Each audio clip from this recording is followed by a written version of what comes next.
Hello दोस्तों, EFL learning में आपका बहुत बहुत स्वागत है। भारत इलेक्ट्रॉनिक्स के क्वार्टर फोर के नतीजे आए हैं, तो इस वीडियो में क्वार्टर फोर के नतीजे हम आपको बताने वाले हैं। डिविडेंड का भी अनाउंसमेंट हुआ है, वो भी बताएंगे, और इंपॉर्टेंट चीज जो इन्वेस्टर्स को जाननी चाहिए, स्ट्रेंथ वीकनेस, सब बताएंगे। सबसे पहले डिविडेंड से बात करते हैं। ₹1.20 का डिविडेंड भारत इलेक्ट्रॉनिक्स ने यहां पर डिक्लेयर किया है। अब खास बात यह है कि यह फाइनल डिविडेंड है। दो ऑलरेडी इंटरिम डिविडेंड, जो मैंने पिछले वीडियो में आपको समझाया था, दो ऑलरेडी इंटरिम डिविडेंड ऑलरेडी पे हो चुके हैं। ये इसी साल में हुए हैं। तो ₹2.80, मतलब ₹1.40 करके दो डिविडेंड, तो ₹2.80 का डिविडेंड यहां पर पे हो चुका है। इसको आप ऐड करें तो पूरे साल का डिविडेंड होता है ₹4। स्टॉक प्राइस अगर आप देखेंगे अभी 150 के आसपास है, तो 3% से थोड़ा सा कम की इसकी डिविडेंड यील्ड बनती है। लेकिन एक इंटरेस्टिंग बात यह है कि भारत इलेक्ट्रॉनिक्स का जो स्टॉक था, अगर आप देखेंगे 6 महीना पहले अगर आप देखेंगे तो और कम लेवल पर था, तो डिविडेंड यील्ड उस हिसाब से बढ़ती भी रहेगी दोस्तों। तो उसको आपको ध्यान में रखना है। डेट्स अभी तक आई नहीं है, डेट्स में आपको अपडेट करता रहूंगा। जो टेलीग्राम चैनल है वहां पर या फिर जो हमारा जो कम्युनिटी पेज है वहां पर, टेलीग्राम चैनल को आप ज्वाइन कर सकते हैं, वहां पर लेटेस्ट इंफॉर्मेशन में देता रहूंगा। अब देखिए, पिछले साल 1824 करोड़ का प्रॉफिट था भारत इलेक्ट्रॉनिक्स का, जो इस बार बढ़कर, ये कंसोलिडेटेड डेटा में बता रहा हूं, 2100 करोड़ का प्रॉफिट हो गया है। तो प्रॉफिट ग्रोथ यहां पर अच्छा हुआ है।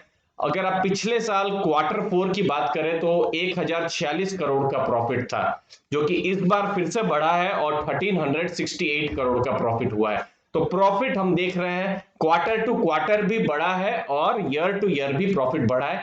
और इस साल प्रॉफिट बढ़ना ये अच्छा इसीलिए भी लगता है क्योंकि ये बड़ा ही चैलेंजिंग साल था। शायद प्रॉफिट उतना नहीं भी बढ़ता तो भी उस हिसाब से खराब नहीं लगता, क्योंकि ऑर्डर बुक शायद हम एक्सपेक्ट कर रहे थे शायद उतनी नहीं हो, गवर्नमेंट से ऑर्डर शायद नहीं मिले, लेकिन फिर भी प्रॉफिट अच्छा हुआ है, ये बड़ी चीज है। लेकिन क्या इनकम हुई है? देखिए, पिछले साल 13,000 करोड़ के आसपास की इसकी इनकम थी, जो कि इस बार इनकम जो बढ़ के 14,233 करोड़ हो गई, मतलब इनकम भी बढ़ी है। पिछले साल अगेन आप देखेंगे 5,845 करोड़ की इनकम थी क्वार्टर फोर की, जो इस बार फिर से बढ़ी है 6,947 करोड़ की। तो दो जगह में हम देख सकते हैं कि इनकम यहां पर भी बढ़ी है, प्रॉफिट भी बढ़ा है। अब प्रॉफिट बढ़ा है तो क्या हुआ है, अर्निंग पर शेयर बढ़ गया है और कंपनी अब सस्ती हो गई है। 7.49 का अर्निंग पर शेयर था, मतलब एक शेयर जो था अर्निंग 7.49 का कर रहा था, जो कि 8.62 हो गया, जो कि एक अच्छा खासा लीप मैं कहूंगा। मतलब जो प्राइस अर्निंग रेशियो, जो मल्टीपल, जो बेसिक जो देखा जाता है, पहला मल्टीपल जो देखा जाता है, उसके हिसाब से कंपनी और सस्ती हो गई है, जिसको पॉजिटिवली लिया जाएगा। और स्ट्रॉन्ग ऑर्डर बुक भी है, लगभग 53,000 करोड़ के आसपास की इसकी स्ट्रॉन्ग ऑर्डर बुक भी है। लेकिन यहां पर एक चीज हमको देखनी हो पड़ेगी कि ये सेकेंड वेव का क्या इंपैक्ट पड़ा है। जो गवर्नमेंट से उनको प्रोजेक्ट मिलने थे वो मिले हैं कि नहीं, लेट हो रहा है कि नहीं, वो सब चीज देखनी होगी दोस्तों। अब यहां पर आपको स्ट्रेंथ और वीकनेस दोनों समझना है, और उसके बाद मैं आपको बताता हूं कि और इन रिजल्ट से क्या निकाला जा सकता है। देखिए, गवर्नमेंट स्टेक है, ये सबसे बड़ा एक पॉजिटिव आप ले सकते हैं। भारत इलेक्ट्रॉनिक्स में डेट फ्री कंपनी है। ऑर्डर बुक हमने देखी 53,000 करोड़ के आसपास की इसकी ऑर्डर बुक है, जो कि बहुत ही मजबूत है।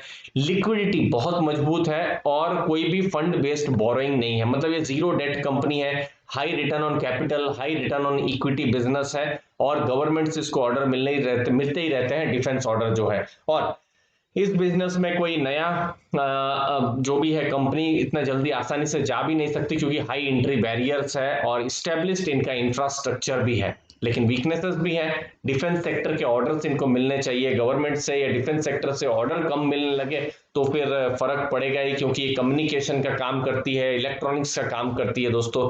फिर कैश फ्लो जो है थोड़ा सा अनयूनिफॉर्म है, उनको हाई जेस्टेशन पीरियड लगता है पैसे आने में, क्योंकि एक प्रोजेक्ट ऐसा नहीं है दो तीन, जैसे एफएमसीजी प्रोडक्ट होते हैं ना, कि जैसे साबुन बनाया 2 महीने में बिक गया, लेकिन ऐसा नहीं होता, यहाँ पर समय लगता है। तो वर्किंग कैपिटल जो होता है वो ज्यादा होती है। ऑपरेटिंग प्रॉफिट मार्जिन जो है फॉरेक्स पर वल्नरेबल है, डिले इन पेमेंट भी हो सकता है, या ऑर्डर इनफ्लो, तो ये सब कुछ रिस्क तो है ही, वीकनेसेस तो है ही दोस्तों। रिजल्ट अगर मैं बात करूं, बहुत ही अच्छे रहे हैं। ऐसे कठिन माहौल में अच्छा रिजल्ट दे पाना बहुत ही काबिल तारीफ अच्छा है।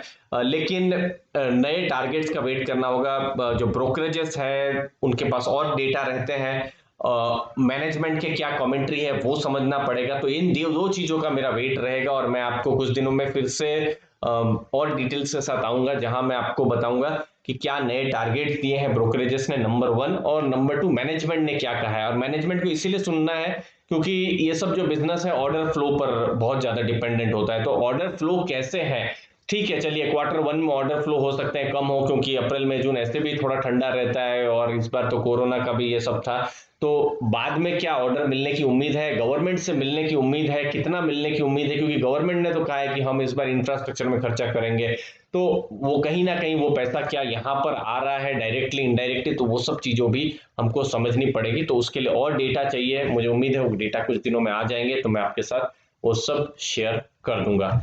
मुझे उम्मीद है आपको वैल्यू मिली होगी दोस्तों। वीडियो अच्छा लगा जरूर लाइक शेयर सब्सक्राइब कीजिए। टेलीग्राम ग्रुप को भी आप ज्वाइन कर सकते हैं। आपने अपना समय दिया उसके लिए बहुत बहुत धन्यवाद। थैंक यू वेरी मच दोस्तों।